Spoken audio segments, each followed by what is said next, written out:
Hey, Mike, do you think that your whole savings and lifestyle is a little bit like skydiving? I hope not. That seems like a free fall. Like, I don't know if that's a good spot to be. I think that by the time we're done with today's episode, we'll convince people that it is. Hey, it's Matt Robison, and this is 5 Minute Finance, the show where we stop trying to over-optimize every last part of your life because you don't have time for that. You're just trying to make everything work, and we are here to help you do that. That was the upbeat and very expert tones of my co-host, our resident expert, Mike Morton, a certified financial planner. I know you love it when I sting the certified part. I'm Matt Robison, your noted sidekick and co-host. And sidekick. Mike, I like that you're the sidekick. That's good. Well, or what's the opposite of like the leading front kick? Front kick? I'm a roundhouse. Man. I'm a front man. I want to give the listeners a quick insight. One of my favorite experiences, I've been skydiving. And the best part about the skydiving was, or the funniest part was afterwards, we're all in the parking lot. It was a group of friends. And afterwards, we're all in the parking lot, all on our cell phones, saying, yes, we're safe. Calling our significant others. Yes, we're down. We're safe. We're back on the ground. I'm going to tell the rest of that story in a minute, but we should say that today's episode really is about a mystery. It really is. It's the mystery of people who earn relatively high incomes, and yet they're still feeling like they're living paycheck to paycheck, or they really are. They really are kind of in a situation where you need the next month's income in order to meet all your expenses. And you feel like the physics of this make no sense. How can this possibly be? You're earning over 100K. Maybe you're earning 200, 300. And you're like, what the F is going on? Like, is this real? Is it normal? Is it a problem? That's what you're going to answer today. And along the course of the way, we'll explain the whole skydiving thing. That sounds good, man. Yeah, today's episode is fascinating. I have so many clients, that make hundreds of thousands a year. They're, I wouldn't say necessarily living paycheck to paycheck, but it feels that way. They come in and they're like, Mike, I don't know where all the money goes. Where, like, at the end of the month, it's like money in, money out. Where did it go? So that's what we're going to cover today, how this happens. We're going to hit topics such as the high earners trap, your fixed expenses, how that can be a problem, lifestyle creep, bigger financial goals, some psychology, and some warning signs. And finally, if you're not, this is not where you want to be, how to escape or how to think about it. Is it a problem or not a problem? And we're going to answer that question as well. And we were talking about this a little bit before we started recording. And I think we're going to have a little bit of a back and forth about what are the sources of this like weird conundrum? And is it really a problem? And we think there are times that it is, times that it isn't. And if all of that isn't somehow enough for you, we have our listener question, which is all about investments in rental properties. Ooh, fun. We've got our worth knowing. I know nothing about this in advance, but it sounds muy picante. It's about red lights. Oh, yeah. And we'll finish, as always, with our one thing. And this one thing is really about 2 minutes.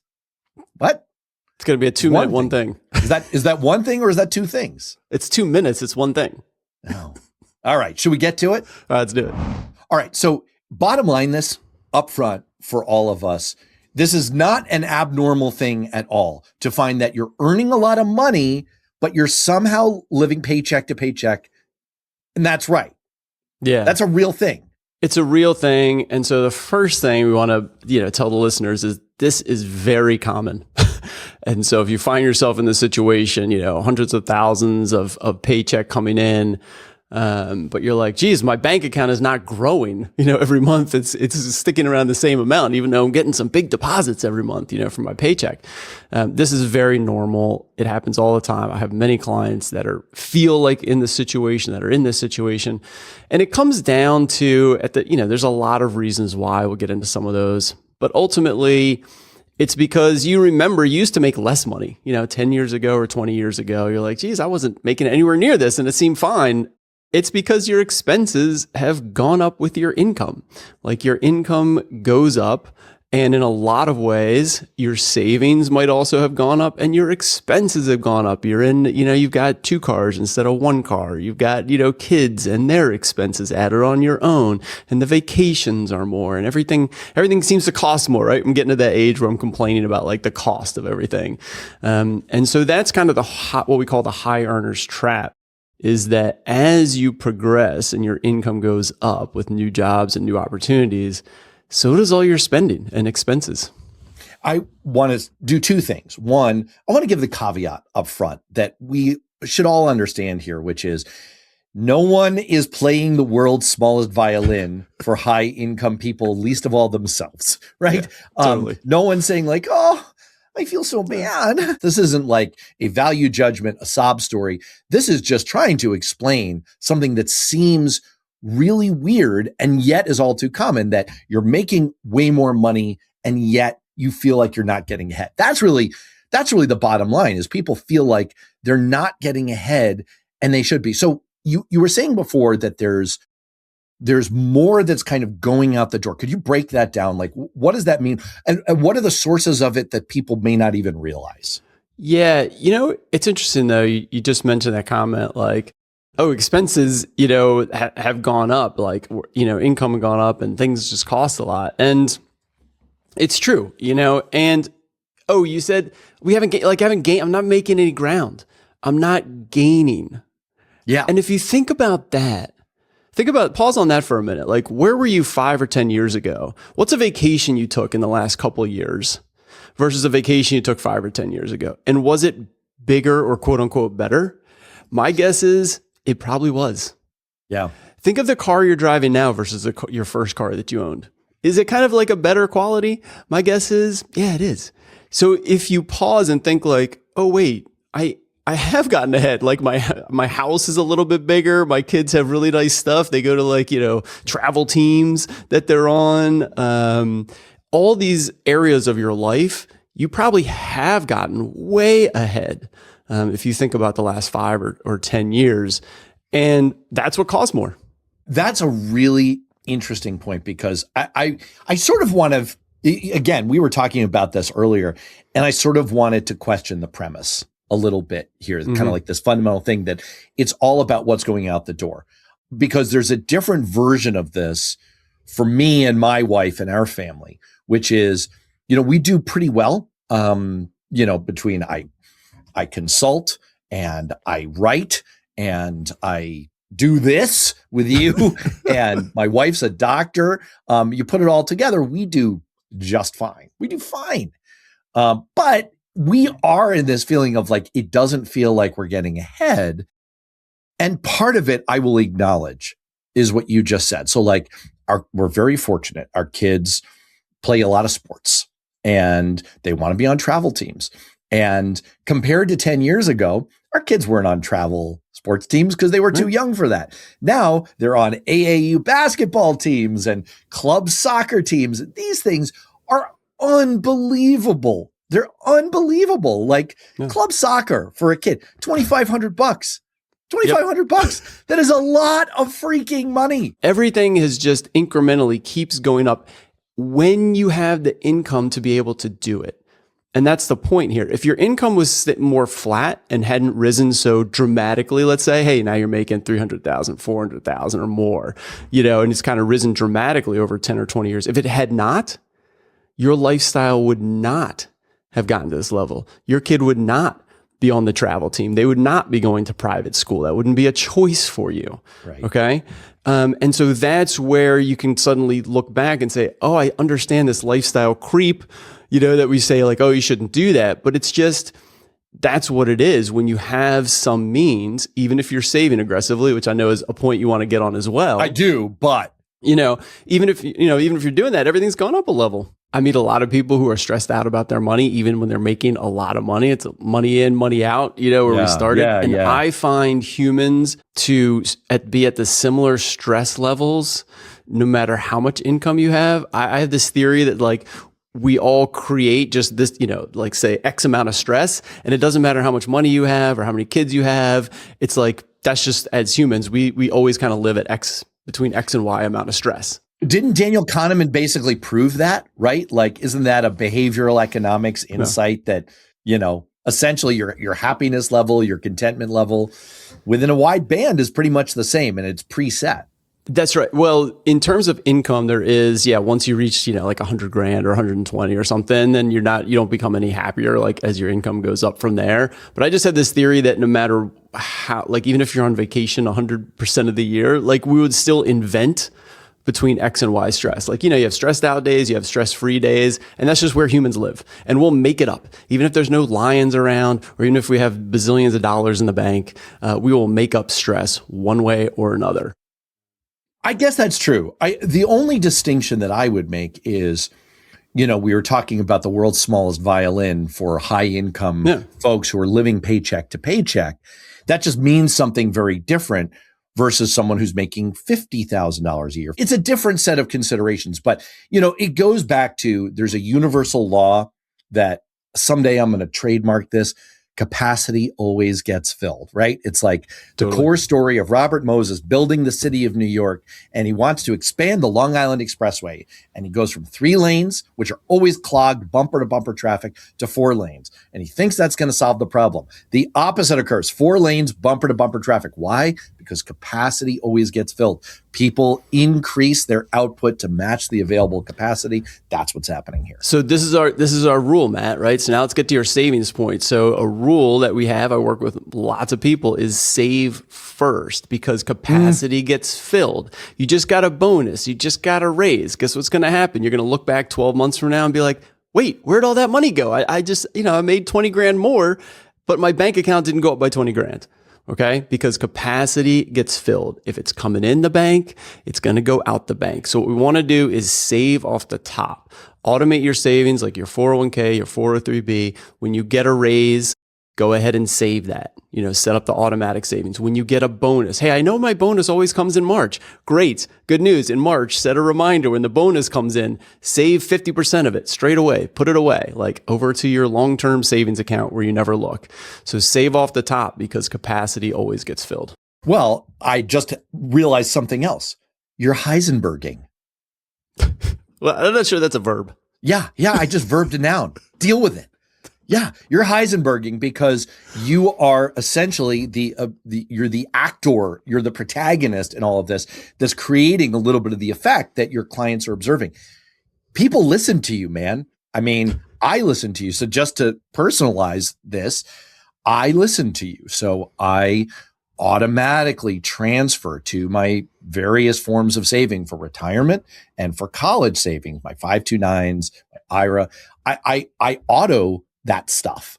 And so it's coming off the top in ways that I don't see. You suggested in a recent episode, create a separate fund for the things you want to spend on. So we decided to make it a priority. We're going to take a vacation. We don't take luxurious vacations, but we want to take vacations with our kids while they're still young enough to appreciate them. So I set up a fund just like you told me to.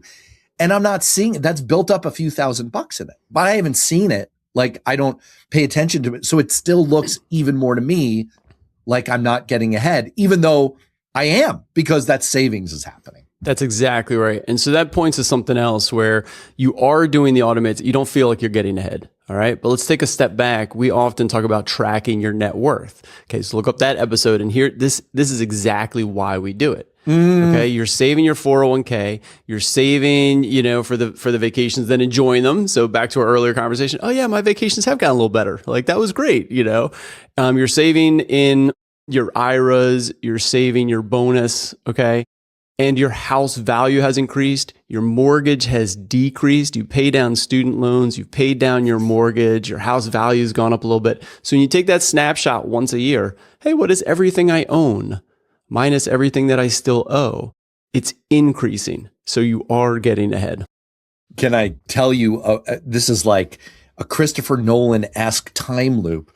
You said in that episode that the major reason to do that self-audit process, that, tracking your net worth process, is to give yourself that reassurance that you are in fact getting ahead. And I said, Mike, I don't have the wherewithal to do this once a quarter, once every 6 months. I just do it at tax time. I got to go into all my accounts for tax purposes anyway. Guess what I just did? My taxes. And in the course of that process, I updated my personal, sheet that I maintain, and I did the process. And you know what happened? I went, oh shit, I'm actually getting a little bit ahead. I didn't even realize it because paying down student loans, more accumulation of assets in savings that I don't think about because they're auto deducted. Yep. And I'm doing better than I was a year ago and 2 years ago. Doing better, meaning I'm on the right savings trajectory. And I know that. So with that reappraisal, even though we feel like our outgoing always matches our incoming, it's really not true. And your asset sheet proves it. Yeah. So here's a question for you. Yeah. So what's a Henry? What's a what? Oh, what's a Henry? Henry. High earner, not rich yet. Oh, the yet is doing a lot of work in that sense. The yet is doing a lot of work. So you're telling me I'm going to be rich inevitably. I love it. Going to be rich someday. No, you have 3 kids. You're never going to be rich. Oh, shit. Well, maybe one of them, That's my retirement plan. Exactly. So a couple other things I just want to mention before we kind of move on to the other segments. Are you spending in alignment with your values and how you want to be enjoying life? And if the answer is yes, I'm spending, the money going out the door. This is how I'm supporting my kids. I'm enjoying my time, doing, work that I love. Then fantastic. That's great. I meet people that are like, Mike, I want out of my job. Okay. I'm making $400,000 a year, two parents both working, but it's driving me nuts. Like I'm busy all the time, working all the time, and I need out of my job, but my expenses are so high. Now we might be in a problem. And I would say that I want to use a $50 word here, like contrapositive, but I'll just say the reverse is also true. If your values, if what you really value in life is the security that you're saving enough, understanding the sources of what your outgoings are, where they're going to, that can also be fine. Like doing this exercise that you suggested of looking at your assets and your liabilities and your net worth, it gave me that reassurance of, you know what? We're saving in line with it. It's a very high priority for us to really make sure we're saving enough so that our kids don't have a massive amount of loans for college. They probably still will, but whatever. And so that we know we're secure in retirement and we're doing those things. And so, there's no mismatch there because our spending is in alignment with our values. But to a point that you've made repeatedly on this show, it also helped us realize that we're actually not spending enough on living right now while our kids are at the age that they're at. That's why we established that fund to take more trips together as a family. And so to me, that brings us full circle to the skydiving analogy, which is it's like tandem skydiving. You've got 2 sets of expectations, but 1 parachute. And so if everything is going at the same speed, you're fine. It's when one gets out of alignment with the other that someone is going to have a huge problem. So if you're saving in alignment with your values or you're spending in alignment with your values, you're fine. If you're misaligned, you might have a small problem. Anything else we should cover in this seeming perplexity of people who are earning a lot, but still feel like they're paycheck to paycheck? No, I think we've done a really good job, but I do think I'm curious if a future episode on the misalignment, if you're moving away from your parachute is leaving you as you're coming down. Yes. What do you do about that? Yeah, what do you do? Like, because I have a lot of clients that do, high earners, but they're like, I need a new job. I need to change careers. And they're worried they're going to make half the amount of money. So how do you avoid that situation, get ready for that situation? What do you do if you're in that situation? And so I think that could be a good episode as well. Yeah. And that includes the Henrys out there, because if it's weighing on your mind that you're a high earner, but not rich yet, well, what's your goals here, man or lady? Is that what you want? Because if it is, no judgment here. If your objective is to get rich, all right, well then, you can help people deal with that. It's more like you said, are you in alignment with the way you want to live? And if not, then, we can do something about that. All right. Boy, we have so much great stuff to get to. I feel like we should do worth knowing first. You want to do worth knowing? Let's do it. Skip around. Look at you. Here we go. All right. You wanted to talk about red lights. No, not those kind of red lights, Matt. I am pretty sure that I want to talk about those kind of red lights, but you want to talk about something else. All right, fine. All right. Sitting at red lights. Do you know how long you spend sitting at red lights? In your life? Sure. Yeah. Yeah. Probably longer than you will spend in your life if you run a red light. That's right. Yeah. They should just run 6 months. Fuck no. 6 months of your life. No. This is horrifying. You're just waiting at red lights. So you're suggesting that you run more red lights? Honestly, let's get some time back. We're trying to optimize, Matt. We need to optimize everything. You got to stay on, foot on the gas. Just go through the red lights. So wait, do you have a corrective for this, or this is just a fascinating thing? This is just worth knowing. 6 months. So let me tell you the top list of what people do. What do you do? Matt, what do you do when you're stopped at a red light? Let me tell you what I try very hard not to do. Okay. Scroll on my fucking phone. That is so annoying. Don't do that, people. Don't do that, people. You don't need to do that. It's fine. Oh, that's so I try not to do that. Yeah. I try to listen even harder to the podcast I'm listening to. Okay, try to tune in. All right. That's good. Most people either go. Here's your top 5 list. Full concert mode. You ever look over at the person that's like, singing along at full volume, with whatever's playing on the radio? Yes, I do. And sometimes my daughter and I will play a version of Riff Off from the movie Pitch Perfect, where we'll basically do that, like trade back and forth songs routine. Nice. And it's especially great at red lights. At red lights. There you go. People talk to themselves. You can look over and find talking to themselves. I might do that one. I probably do that. I'm thinking about conversations, talking to myself, like something we're going to do. Checking their reflection. My kids will do that. It doesn't even need to be at a red light. Got to check, see how I'm looking, going somewhere. Got to see what I look like. I love this one. Watching the countdown for the crosswalk timer. So instead of looking at your red light, you look over at the it's 10 seconds to go. I get to go in like 12 seconds. Go 10, 9, 8. Looking over at the crosswalk. And then the competitive green light, you're going to race the car next to you. So you get ready, to go as fast as possible. Let's get to our listener question. All right, I wanted to lighten things up a moment ago with our worth knowing, but let's get somewhat serious again for just a second and talk about what your thoughts are on buying a rental property. That's the setup here. And I should say, as part of this, that if you're a client of Mike's, don't go through me. Disintermediate this. Just go right to Mike. But for the rest of us, mere mortals, you can always reach us here at pod@mortonfa.com. So the setup here is the listener writes, I have 2 relatives who bought apartments, and now 15 or so years later, they have either retired or moved into them, keeping the other property as a rental, or they've sold the rental and bought something where they wanted to retire. Is this a good plan? All right. Here's my overall spiel on properties, rental properties. I'm a big fan of investing in real estate. I think it's great. There's lots of people that do very well. What I love about real estate is the younger you can start, the better.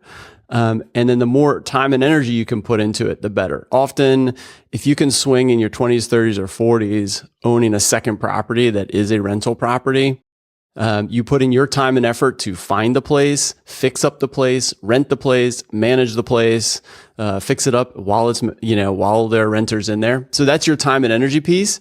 And you can grow significant wealth that way because you get one rental property in your 20s, you get another in your 30s, you get another in your 40s. Now you're an empire. Now you got a real estate empire. It's fantastic. I think it's one of the best ways of growing wealth, almost with a lot less risk.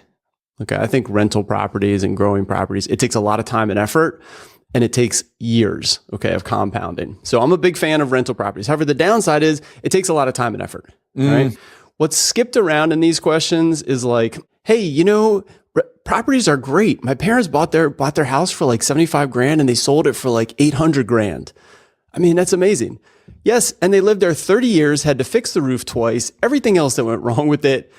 And, and it went up by a little bit. Okay. So you skipped around like 15 years later. Oh yeah, these rental properties. And then 15 years later, blah, blah, blah, 15 years. If you had just put the money in the stock market for those 15 years, it would have also doubled and quadrupled.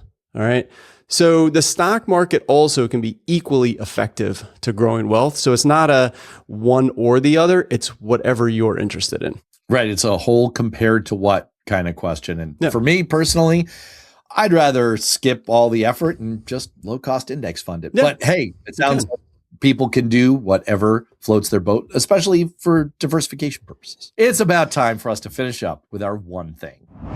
All right, Mike, it's over to you once again because you've got the lead on this week's one thing.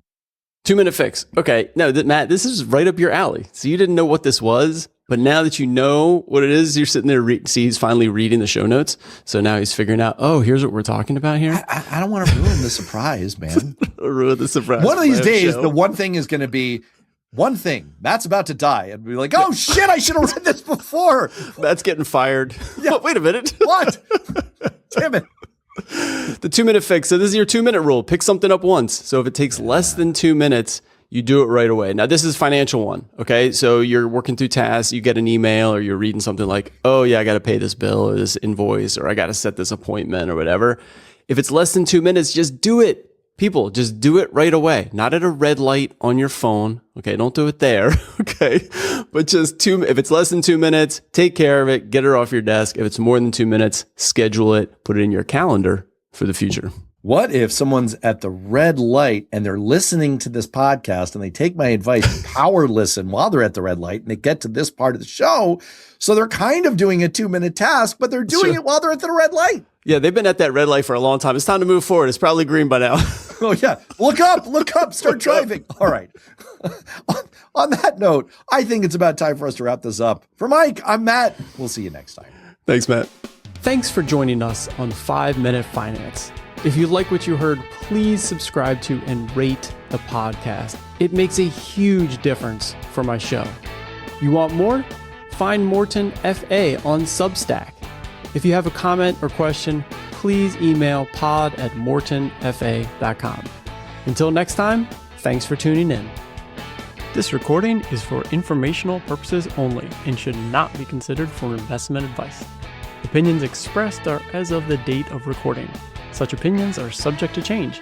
I cannot guarantee the accuracy or completeness of the data presented here.